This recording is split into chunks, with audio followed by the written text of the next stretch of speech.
about to say like you're barely in a shot. Alright. So, we just got back from seeing Baby Driver. It was a really great movie. Really well done. Cinematically well put together. A classic Edgar Wright film.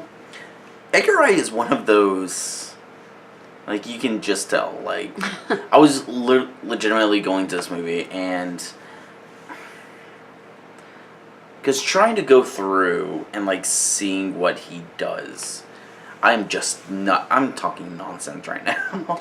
He reminds me a lot like of Stanley Kubrick and Alfred Hitchcock, because those directors, they have everything set and put together way before the movie ever films. Stanley Kubrick was really well known for he had everything planned meticulously beforehand. Alfred Hitchcock knew everything planned. I think Edgar Wright's very in the same style. Not crazy, insane like those two. No, he's crazy and insane. But whereas like Kubrick and Hitchcock were just like, I'm going to scare the shit out of everyone. He's just like, I just want to make people laugh. Granted, this movie can be scary. It is downright. It was actually a little more bloody than I thought. Because at first it's just like, yeah, it's kind of bloodless. And it's like, oh, a little bit of blood. I'm like, okay, that's fine. Then it gets to some gory shit. And I'm like, what the fuck? Okay, they had a missed opportunity for one scene with all the blood and gore and shootouts to someone go, oh, hey, you've got red on you. Someone could have said it and everyone would have laughed and that would have been a great line and I would have loved it. But did you know that all of the car chase scenes, all the scenes involving cars were practically done? There was no CGI, no insane special effects. It was practically done. I can believe it. Like, it's one of those movies I did not see a speck of CG on this. I was just like, oh shit. Like, this is what the fuck levels of just practical stuff going through. I mean, in the era of 19 Fast and Furious films, this is Grand Theft Auto the movie. Like, we've had, yeah, like you said, Fast and Furious. We had like Triple X. There's one where Aaron Paul was in one. That was that's Need for Speed. Need for Speed. I know it from the meme of Aaron Paul screaming. I just know it for that. It is an video game to movie adaptation. Mm-hmm. It's just like Need for Speed. Let's just adapt a racing game. Why not? Mm-hmm. But no, this is like a Grand Theft Auto type. Like, if you took the Grand Theft Auto games and just said, you know what, let's just adapt it into a movie, this will be it. Because if I have to explain the plot real quick, just not really any spoilers. The movie follows Baby, which is just this getaway driver, and he works for Kevin Spacey, who they all call Doc. And they go on different jobs where, not really exactly the same crew, but you get to meet some of the earlier players, including John Hamm, Jamie Foxx, and John Berthinelli? He was only part of one part of it. That's true. Yeah, they bring out a lot of different people. Like, they had an Asian dude, they had a weird dude with tats, but the main crew that you're looking at for the most of the film is John Hamm's character, Jamie Foxx's character, who comes on a little bit later. Mm-hmm. Then you have Lily James. Lily James plays the love interest, who admittedly, no spoilers, but admittedly did a really good job in this. But yeah, and then there was one girl, I forget who she was. I'm gonna IMDb the shit out of this. The girl's name, or? Well, her character's name, because they all have code names. Mm-hmm. And Baby's name is Baby. Jamie Foxx's is Bats. John Hamm's character is Buddy. And then hers was Darling. Mm-hmm. So, I'm going to look this up. See. I'm surprised how much heart this movie had. I mean, it was a racing film, it's a heist film, it's got a lot of criminal stuff, but it did have a lot of heart, a really cute love story in it. You know, it wasn't unbearable. It was two very likable leads. I was surprised how much, like I said, heart was in this film. Ooh, how'd you do such a good job in this? I'm going to butcher this name like there's no other. But it also has Isa? Mm-hmm. Isa Gonzalez. She was really good in the movie. Like, kind of a smaller role, but she pretty... That, John Hamm, Jamie Foxx, like, they didn't have a huge chunk of the movie, but they knocked Jamie it out. Foxx, I think, tried to steal the show with that, and you could definitely tell that. He was chewing some scenery, but I loved it. Oh, yeah. Who wasn't chewing scenery in this? It was very much, like, you could tell, like, this is an Edgar Wright movie because it is so shot, so stylistically, but then everyone's chewing the damn scenery. I mean, there's no surprise. Kevin Spacey, Kaiser Soze, he is a wonderful actor. He's amazing. But even him, like, was just this quiet, calm, I will stab you in the fucking face type of fellow. But I loved him. He was really good. Everyone across the board was amazing. I loved it. The main character, he's going places. Like, he Ansel. was... I mean, yeah, he was... I mean, even though he started out with Fallen Our Stars, Kingsman. Now he's going to be Han Solo. He is... He's not a Kingsman and he's not Han Solo. He's not? I am 1000%. The kid who's playing Han Solo was in Beautiful Creatures and that movie sucked. Granted, I may be 100% wrong because I am terrible at names. But Taron Egerton is Eggsy in The Kingsman. He was in... No, this is Divergent Kid. I don't know why am I thinking about this? Do you know what's weird? Is in Fallen Our Stars, him and Chenley Woodsley, whatever her name is, they played romantic people, fall in love. If you've seen the movie, you know what happens. And then in Divergent, they play siblings. So it's kind of weird. Like, previous movie, they're kids with cancer hooking up. In the next movie, they're siblings. Yeah. I'm an idiot. So this is just... I'm an idiot. He's my idiot. Oh. But... yeah, everyone did a really good job in this. I'm so surprised this was as musically based as it was. Like, if you watch any of the trailers, you'll know that Baby always has headphones in. Mm-hmm. And most of the time, I'm thinking, yeah, headphones in, that makes sense. This is so musically based, it might as well be a fucking musical. And even some of the action scenes, which I absolutely love. One of my favorite times in any action scene is if they're playing music. This was actually one of the few things I liked about Suicide Squad was in one of the trailers, they had any action sounds go to the beat of the music. Like they had Queen during the trailers and stuff like that, and it fit really well. Do you remind me of, it was in Shaun the Dead when they put the jukebox on and they... It's Having a Good Time by Queen. That's not the title of it, but they have Queen, and they beat a zombie with them. They have pool sticks, and they're all beating the zombie to the song.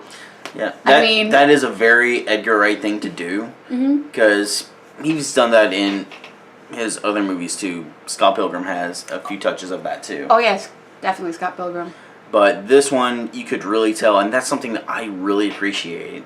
You'll have, because a lot of the action scenes will have gunfights, they will shoot the guns to the beat or to the sound of music. Not just like, oh yeah, it's just to the beat, that's fine, but just the multiple sounds, different things that you hear in the song will go right along with the action scenes.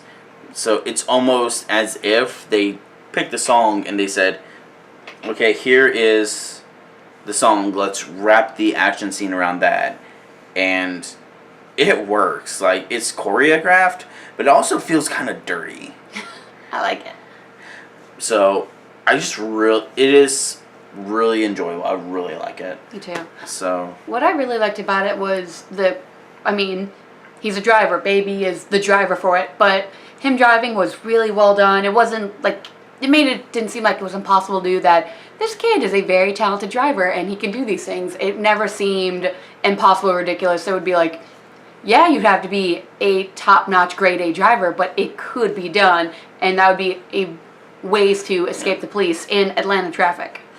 Yeah, a lot of this movie takes place in Atlanta. You will have that burned in your memory. If you, I knew when he started talking about, because I lived in South Carolina, and he talked about 85. I'm like, oh, I know that the good chase scene between Peachtree Center. If you've ever been in that area, you recognize everything around there. So it's a good like, oh, I know every spot I've been to. Yeah, it's really nice to have a movie that's not based in New York or Los Angeles or LA. Yeah, this is in Atlanta, where it's just like, it's Atlanta. Why? Okay, fine. I'm okay with that. You know, they never question it, but they never say, oh, this is based in Atlanta or anything like that, but I never really question of why it wasn't there. I just like, this is a movie about these criminals, bank robbers and stuff like that. It flowed really well into the story that I never questioned why they're there or anything like that. Yeah, and one thing that you do learn is why Baby does it. He doesn't do it just for the fame or the glory or riches or anything like that. What happens is Doc, Kevin Spacey's character, he's the one that organizes all of this type of stuff. There's a 4-man team. 3 robbers go in. Baby's always been the driver ever since they picked him up. And the reason for that is because when Baby was younger, he tried to steal Kevin Spacey's car, or Doc's car, and then after that, they're just like, well, you stole a lot of shit from me. You're going to have to pay this back. So every job that he's been doing has been trying to pay Doc back. And then finally you get to it happens like midway through the movie. I'm not spoiling the end for you. But he goes through and he actually does make all of this back. So that's kind of the way things go. He doesn't want to do it, but he's always done this, so he has so much experience, and plus he's so good. But another thing about this movie that I liked was whenever he's driving, yeah, you see that it's amazing, it's weird, but you know, he goes through, he's like a ghost essentially. But there are times in there where it's not perfect, it's not squeaky clean. He does get his hands dirty, or you know, his car dirty, I guess you would say, so to speak. It's really simple, just it's adaptable, and you can see where this is more realistic and less, oh hey, he's just the most perfect driver ever. He will never make a mistake. No, there are mistakes that are made, but he adapts to them and he gets away. I mean, it shows him flawed, not like little things that he does because he gets rattled by it, not spoiling it. There are little things that he sees and he experiences, so it throws him off his game and stuff like that. I was thinking I really like the plot of the movie, because most of the times with these type of movies, you're kind of like, oh, I've got this debt to be paid, I keep doing this for this criminal overlord, and usually it goes there in the lifestyle, and then the final one is like, this is my last one, after this last one I'm out of the game, I'm done, and then that's kind of the third act, and that's how it finishes. But this one, no, this is like maybe the first, maybe even in the middle, where you just learn, oh yeah, this is the final one, and I was like, this can't be the end. What's the rest of the movie going to be like? Yeah, like we have another hour plus movie. Is like, this is after you do this job, you're done. We're squares. Like, there's got to be more than an hour left. It's not either. This is the shortest movie I've ever been in my entire life, or this is the shortest 2 hours I've ever experienced. I was just like that. Is there anyone you'd like to see if they ever did a prequel, sequel, spin-off?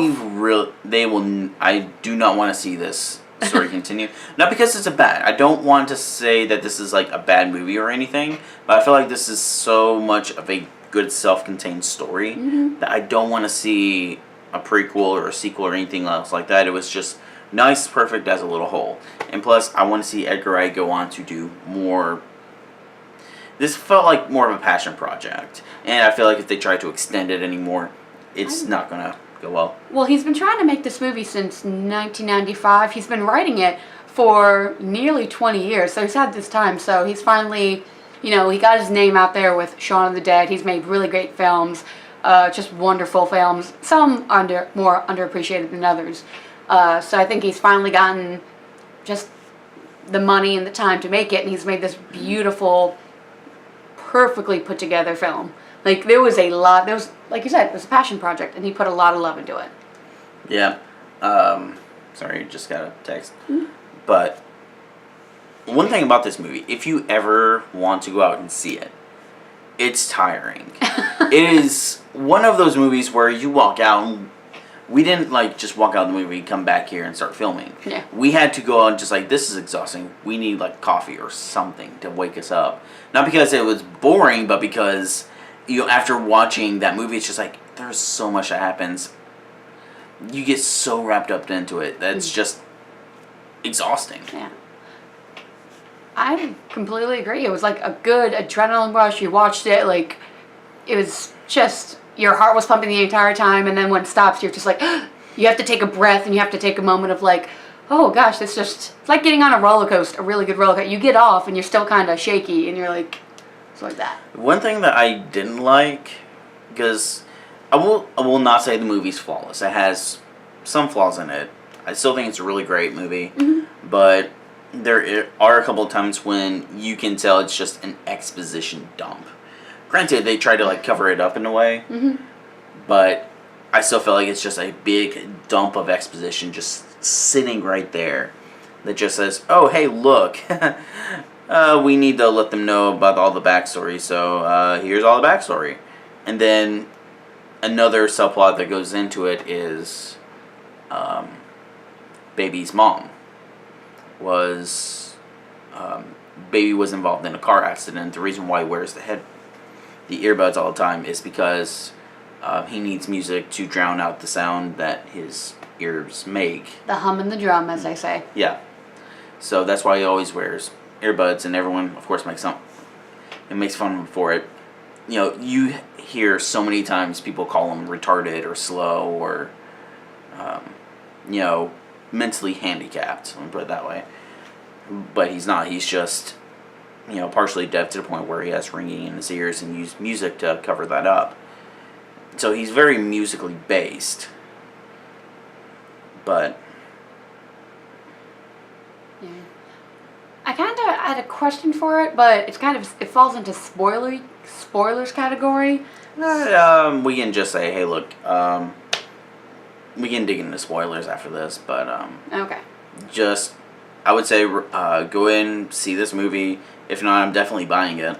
It's a great film. I would love to see the behind the scenes of how they filmed it, how they did a lot of the car stuff.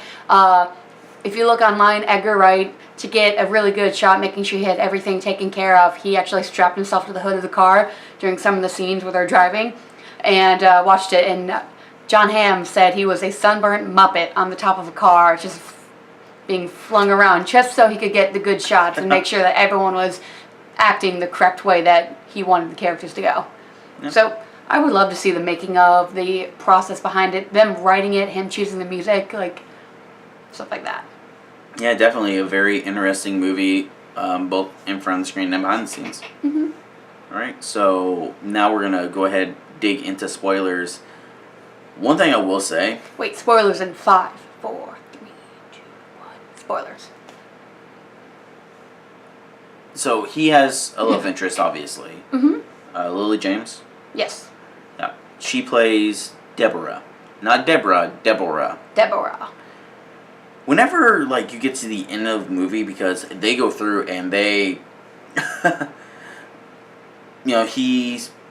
Baby goes off the deep end and starts he kills Jamie Foxx's character and goes in all the shootout, and so he hides his life of crime from Deborah, and then whenever she meets all of this, she is so okay with it. She is ride or die hardcore. She is she sees this kid for 3 days, and they go out on a couple of dates, and then it's like, oh, hey, what's going on here? Just okay, you're not a chauffeur anymore. Gotcha. And she is just way too okay with, oh yeah, by the way, I'm a master driver criminal. I've been working with these types of people. The police are after me. Come with me. And just hello? what I appreciated. We got people coming in. So, hey. Hey. Filming a review. Filming a review. What I actually really loved about this movie was Close the door real quick. Okay.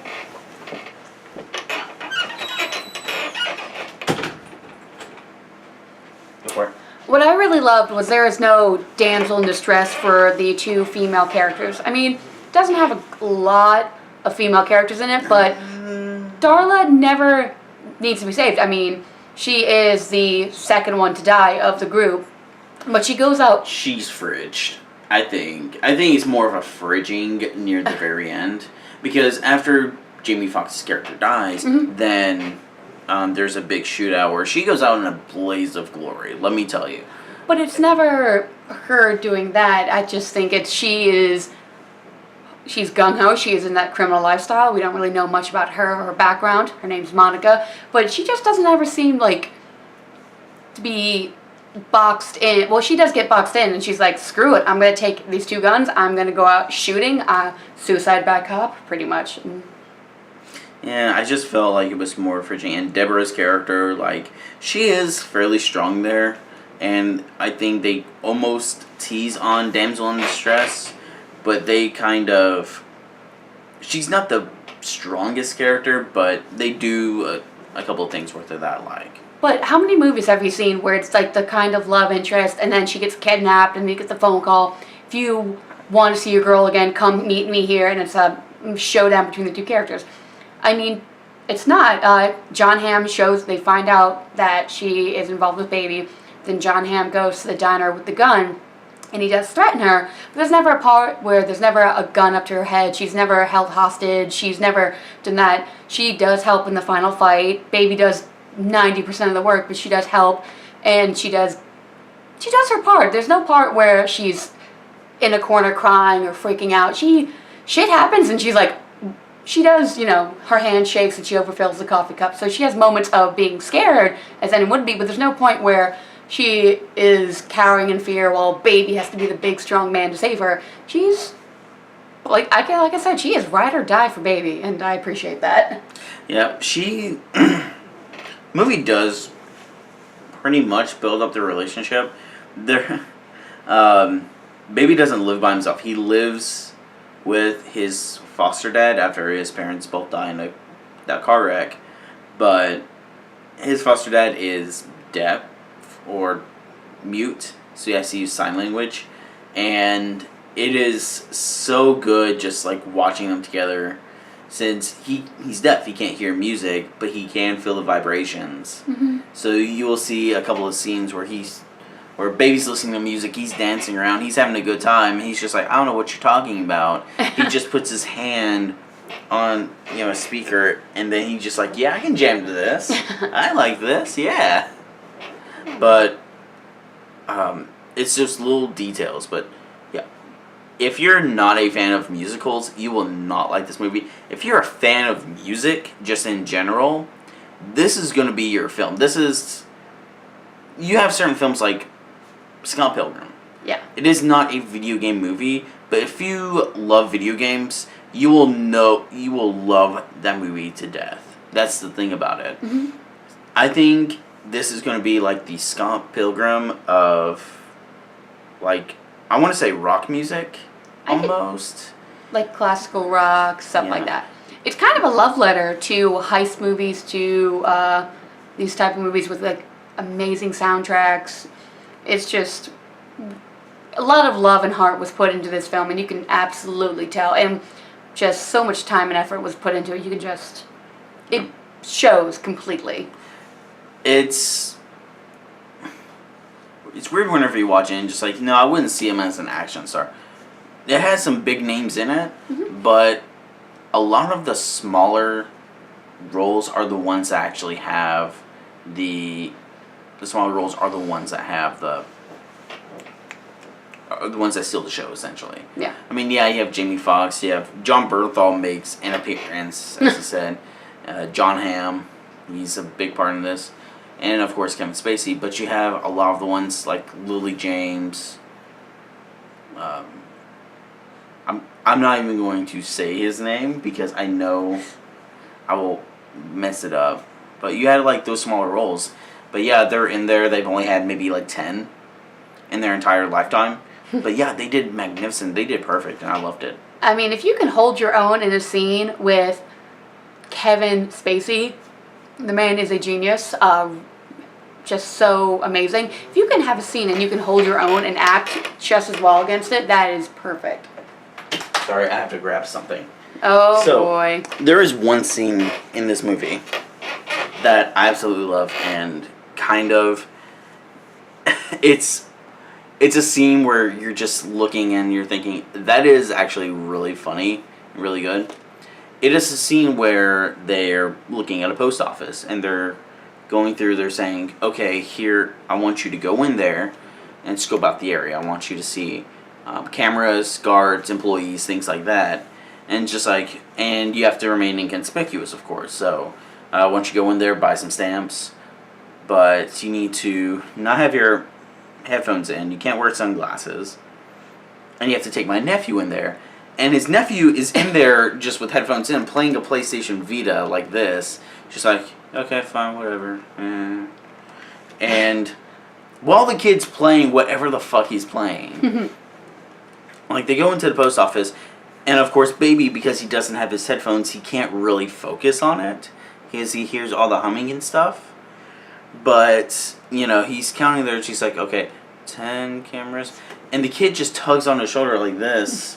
One says, there's 10 cameras, there's one armed guard, and just spills everything while he's still playing. And I'm just like, okay, that's fine. That was probably my favorite joke or funny moment of the entire film was, you know, baby's doing his thing, counting, and the kid, if you think about a little kid with their video games, they're just like, he's not paying attention, but the kid just yanks on him, is like, this, it's like 10 cameras, 1 security guard, 11 registers, 3 open, 4 employees, like, he just lists off everything, and to me, that was the funniest moment of, like... And at one point, they go back in the car, and they have to, like, go back to report, and he's just like, there's all this stuff, and he's just like, and the kid's just, like, giving him hints, just like, and so he's just like, 4 employees, he's just like, good. Like, you got schooled by a 10-year-old, but it was really well done, and just... I loved it. I really want to watch the Cornetto. The trilogy again. I love those movies. They're perfectly made. I just want to watch all of Edgar Wright's movies again. This is an Edgar Wright movie through and through. And I didn't really see, like, besides that was just a small little thing. They don't draw attention to it, which is one thing that you want with product placement. You would think there'd be a lot of car product placement in this. There's not at all. Like, they do, like, have several different cars in there, and not really many hover over, oh yeah, this is a tough car. Like, the only one that is there is, like, they have, at the very end, they're driving a General Motors car, and it's just printed on the key. But it's just more of the key symbolizing something, but... Yeah, I was thinking, when they do film, like, the first car in the first heist, it's a Toyota, and they were driving, and you just saw the front of it and just said Toyota, but it was never, you know... in movies where someone's got a can of Coke and they're facing it towards you, or they're doing something when it's such an obvious product placement. Like this, it was in there, but it was so subtle, and it wasn't like, it never hit you in the face of like, oh, they're making Apple products, like huge, like stuff like that. It was there, but it was never overwhelming to the point of like that, like when baby has all these iPods that he's like pulling out, I never was like, oh, they're making all this, like, Apple references, but... Yeah, I noticed that, too, because Baby doesn't have... You know, you would have, like, mixtapes and things like that, which he does. He does, like, make mixtapes of people's recordings. But he also has so many different iPods that he carries around, and they're decorated in different ways. But it's never just, like... But, yeah, he has several of them, and you do see it, so... I guess you could say there's plenty of Apple product placement, but it's not in your face as much. I will say my favorite single joke in this movie is they are going in, there's 3 heists, and this is the middle heist. Oh, yeah, baby. It is, one thing that they need to do is they need to get masks. So they said, okay, I need to get the Mike Myers mask from Halloween. Okay, that's fine. Except the guy who's in charge of getting the masks gets a Michael Myers mask from Austin Powers. And they're just like, no, you need to get it from Halloween. Just like, well, this is a Halloween mask. It's just like, no, from like the scary movie Halloween. Just like, oh, you mean Jason. And they're just like, you motherfucker. It was so funny, so well done. That was a good joke. And then they make a couple of jokes and references to it throughout the film of them wearing the mask. But Oh, such a good film. And I like how every heist was different. The three heists in the movie, and each one is different. It's not the same generic one. It's a different crew or mixed of crew. Each one, and it's just they all. He never works with the same crew twice. That's something that he actually does say in the movie. And next thing you know, you're looking, and he always has the same getaway driver. Mm-hmm. And that's Baby, and of course everyone gives him shit. Alrighty. Well, I would give it a must-see if I had to do a review. Must-see. Go in theaters. Support it. It's an original film. Not, how many sequels, remakes, adaptations? There's always something new in. This movie is fresh. It's original. It's really well done. Go out and see it. Put money into it so that they'd be like, hey, it's up against Despicable Me 3. So, I mean, it's gonna... Don't get started. Don't get started. I won't. But, yeah, same thing. We probably by the time I put this up, if I ever do, it's going to be out of theaters. But yeah, definitely go in, rent it, buy it. At the very least, put some money into it, like she said.